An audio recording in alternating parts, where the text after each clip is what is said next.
I'm a female, and this happened when I was 19. At the time, I had a job that required working some really late nights. I no longer work there, but I do miss it sometimes, because it was kind of fun. However, I had one particularly scary experience. It happened one Thursday night after a late shift. I got off work around midnight and started driving home. The drive usually took about 15 minutes, and I was living with my parents at the time. Several minutes into the drive, on a quiet road, my car started smoking. I didn't know what was going on, so I pulled over to the side of the road and turned it off. Almost immediately, a truck pulled over behind me. The road was mostly quiet, and I guess the driver of the pickup truck had been behind me and saw the smoke, so he stopped to see if I was okay. As soon as I stopped my car, I saw the driver's door of the truck open, and a man got out and walked towards me. He was a bigger guy who looked slightly older than I was. I got out of my car and greeted him. He was friendly right away and asked if I was okay, having noticed my car smoking. I told him I wasn't sure what had happened since I wasn't much of a car person. He told me I couldn't drive my car like that and asked where I was going. Then, he offered to give me a ride to my parents' house. I know. It was stupid. I didn't know the guy at all, but he seemed friendly, and I didn't think anything bad could happen. I was young and made a bad choice. So, I got into his truck on the passenger side, and he got into the driver's seat. It was a pretty big truck. He started talking to me and remained friendly, asking where I was coming from and about my job. I answered his questions and chatted with him as he drove. About 10 minutes into the drive, I told him my address. He immediately said, "Oh, I know exactly where that is." However, I noticed he didn't turn where he was supposed to. When I pointed this out, he said, "Oh, I just have to stop somewhere quick. You don't mind, right?" I responded with a hesitant, "Oh, okay." I should have questioned it, given that it was after midnight, and we were driving in the middle of nowhere. What could he possibly need to do? That's when I got suspicious. In a break in the conversation, I took out my phone. I knew my parents were probably asleep, but I wanted to call them to let them know what had happened and that we could get the car the next day. However, as soon as I took out my phone, the man asked, "What are you doing there?" I started to say I was going to text my mom, but he interrupted, asking what kind of phone I had. I told him it was an iPhone, and he then asked me to show him the size, saying he was planning to buy one. When I held it up, he instantly snatched it from my hand and threw it out the window. I was shocked and asked him what he was doing, but he didn't answer. At that moment, everything changed, and I knew I was really in trouble. We drove in silence for the next few minutes, and I had no idea where we were heading. We seemed to be on random country roads. After some time, he finally drove down a quiet road and stopped. We were at the end of a long driveway leading into the woods. He got out of the truck and told me to get out as well. He quickly came around to my side, grabbed my arm, and started leading me up the driveway. He was much bigger than I was, and I didn't think I could fight him. But as we started walking, I turned and kicked him in the groin as hard as I could. He let go of me and dropped to the ground. I took off running, knowing I had to take advantage of the situation. I didn't stop running, even though I had no clue where I was. I crossed the street and ran into the woods. After making it through the woods, I found myself on another quiet road. I started running along the road and soon saw headlights approaching. Desperate, I stood in the middle of the road, waving my arms. I didn't care who was driving, I just needed help.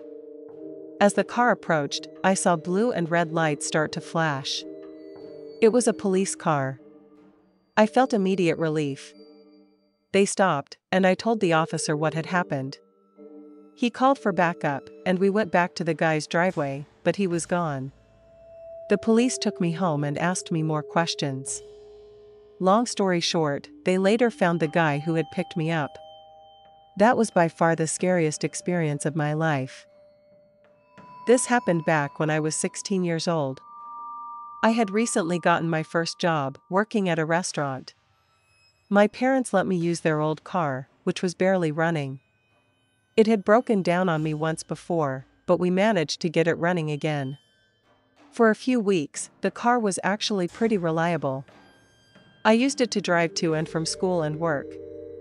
One night, after a late shift, I started driving home. The drive usually took about 15 minutes, and we lived a little ways away in a more rural area. As I was driving, the roads were quiet, and there were mostly woods on both sides. Suddenly, the car started losing power and eventually died. I didn't know what to do, so I pulled off to the side of the road and tried to start the car again, but nothing happened. It was the same issue as before when the car had broken down. I wasn't sure how to get it running again. I took out my phone to call my parents, but then I realized that my phone was dead. And since my car had no power, I couldn't charge it. I didn't know what to do. There were no businesses nearby, just a few private properties, and I wasn't sure if it would be safe to go to someone's house at this hour. I hoped that my parents would notice I hadn't returned and come looking for me. They knew the car had a tendency to break down, so it was a possibility.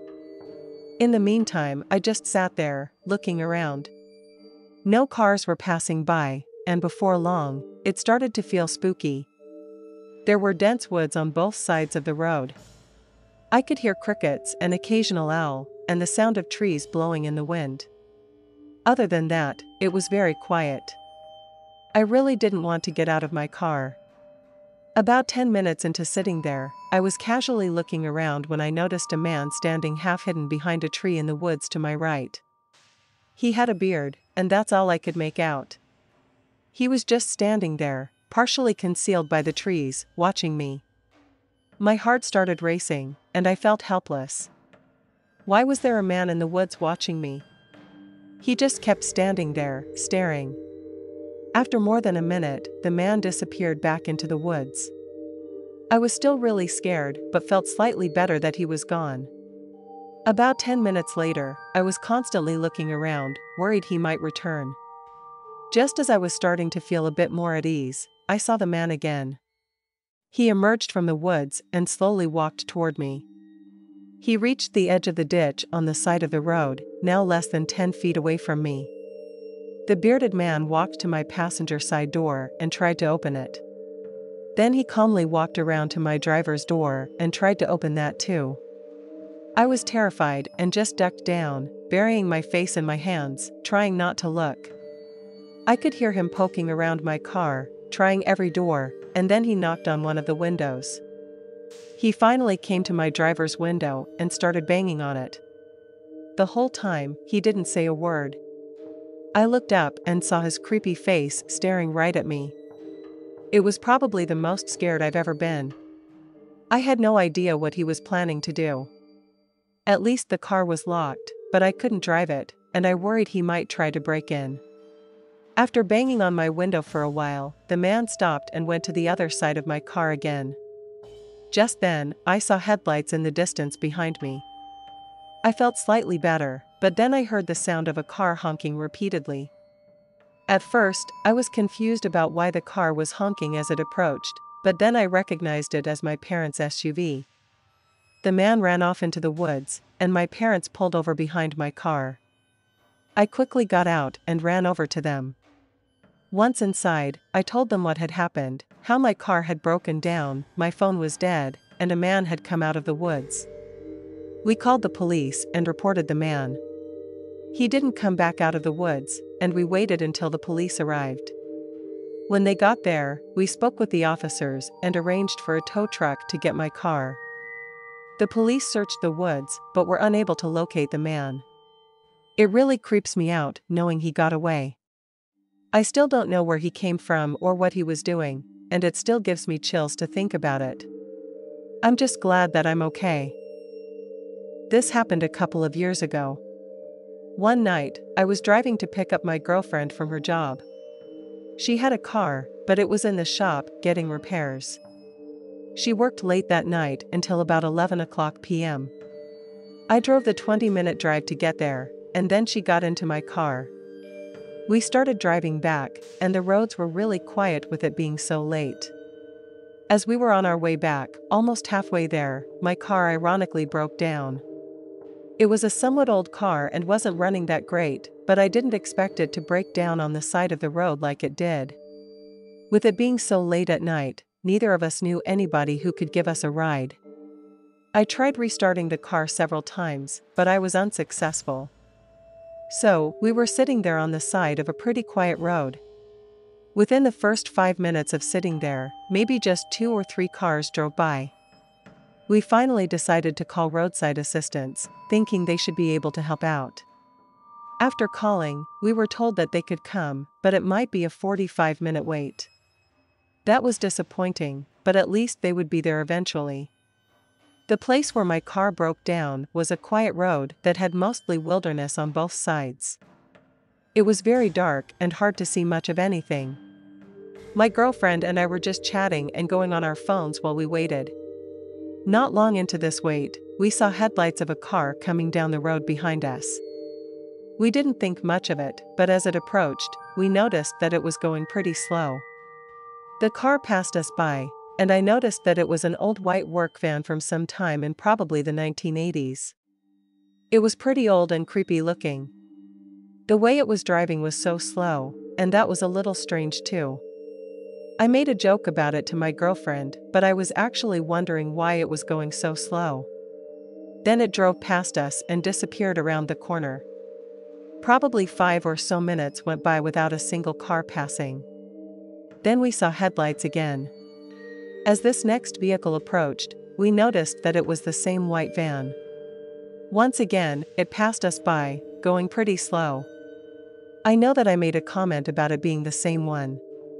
This seemed a little bit strange, but it drove out of sight like the first time, so I wasn't too nervous. Well, just a couple of minutes after that, the van drove by yet again. We saw the headlights coming up from behind, and we even guessed that it was the same van. Sure enough, it was. This time, though, it was going even slower than the other times. I made a joke that this was AAA arriving, but I was actually pretty nervous. The van passed us by, but then it started to pull over to the side of the road right in front of us. It parked about 40 feet or so in front of my vehicle. We didn't know who this was or what they were doing. I wanted to leave there so badly. I tried starting my car engine again, but nothing happened. The van just sat there for several minutes, but nobody got out. The suspense was killing me. Then we saw the front driver's door open. A man got out, but he walked around the front of his van and then to the passenger side. I didn't get a good look at him at all. After he got to the passenger side, we couldn't really see him, and he was mostly out of our view. It was almost like he was hiding behind the van. He stayed there for a couple of minutes as well. Then he started to move out and walk in our direction. My heart was racing like crazy. I felt like I needed to do something, but I didn't know what. I remember, after the man had started walking, I noticed headlights of another car starting to come up behind us. Without even giving it any thought, I opened my driver's door and got out. As the car was approaching on the road, I stood in the middle of the lane and waved. I was trying to get this car to stop. When I did this, the car started to slow down. I also heard a noise from behind me and then looked over. I saw the guy getting back inside his van. Then he very quickly drove away out of there. When the car stopped in the road, I got out of the way and let them drive past. They probably thought that I was crazy, but it got the creepy van to drive off. I went back into my car with my girlfriend after that. We were worried that the van would come back yet again. I honestly thought that it would, but it didn't. Not very many cars came by for the rest of the time that we waited. Eventually, my roadside assistants showed up, and they were able to tow my car. I still often wonder, though, what that guy in the van was planning to do. When I was younger and in college, I used to work at a shoe store. The store was part of a strip mall in a large shopping area. I worked there during the summers when I was back home at my parents' house from school. One night, I worked late until closing, which was at 10 p.m. The store wasn't very big, and since I had worked there for a while, I was trusted to close the store by myself. At 10 o'clock, I finished up my tasks and left. When I walked outside into the parking lot, it was basically empty. When I had arrived, the place had been so busy that I had to park a long distance away in a larger parking lot. Our parking lot was shared with the other businesses in our strip mall, and there were larger stores with huge parking lots connected to ours. So, I guess it really wasn't that far away. Anyway, I walked to my car and got inside. But when I tried starting the engine, it wouldn't start. It made a weird noise and just didn't turn over. I didn't really know anything about cars and wasn't sure what to do. So, I called my dad and told him the car wouldn't start. He said he would come down to see what was going on and that he'd be there in about 30 minutes. So, I had to sit there and wait. As I sat in the parking lot, I looked around. It was extremely quiet, with no cars nearby at all, just a few parked far away on the other side. I went on my phone, scrolling through social media and things like that. I remember looking up at one point and noticing a man walking through the parking lot. He was wearing a hood and looking down. He walked near me and then seemed to head directly towards my car for a second. Then he turned and walked in another direction, heading back the way he had come. After walking around the parking lot for several more minutes, he went out of sight behind the building where I worked. The guy seemed a little sketchy to me. I didn't really know what he was doing. It seemed like he was wandering around without a specific destination, and the way he eyed my car made me nervous. For the next few minutes, everything was fine, but I really had to use the restroom. I didn't want to wait, and I knew there was a gas station not too far away. I decided to walk there. I was a little nervous about getting out with that guy walking around, but he had been out of sight for several minutes, so I decided to go. It would take me almost 10 minutes to get to the gas station.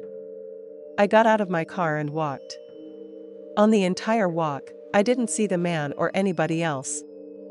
I got to the gas station, used the restroom, and was back out in less than a minute. Then, I walked back toward my car. As I approached the building where I worked and saw my car in the parking lot, I also saw the same man. He was standing right next to my car, messing around with it. I saw him try to open a door and then hit a window. As I stood there, a good distance away, the man noticed me. He stopped and started walking in my direction. I moved back and went behind the building, but the guy kept following me.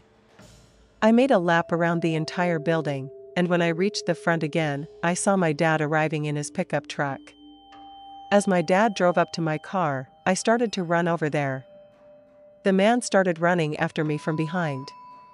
I sprinted toward my dad's truck, but the man was gaining on me. As I got closer, my dad yelled something out his window, probably asking what was going on, but I don't remember what he said. The guy was so close that I decided not to try to get into the passenger side of my dad's truck. Instead, I ran for the bed of the pickup truck, jumped up, and pulled myself inside. Just as I did, my dad knew what to do and hit the gas, speeding away. The guy tried to grab onto the truck, but couldn't keep up. He ran after us for a few moments, but we were able to leave the parking lot and get away. I rode in the back of my dad's truck until we were a good distance away. Then, he stopped, and I got into the passenger seat. After that, my dad called the cops and told them that some guy was chasing me in the parking lot. We returned to the scene, but the man was gone. There were noticeable dents all over my car, as he must have kicked it or hit it with something. I was so mad about it, but the car was old and not very nice, to be honest. I ended up getting a new one not long after that.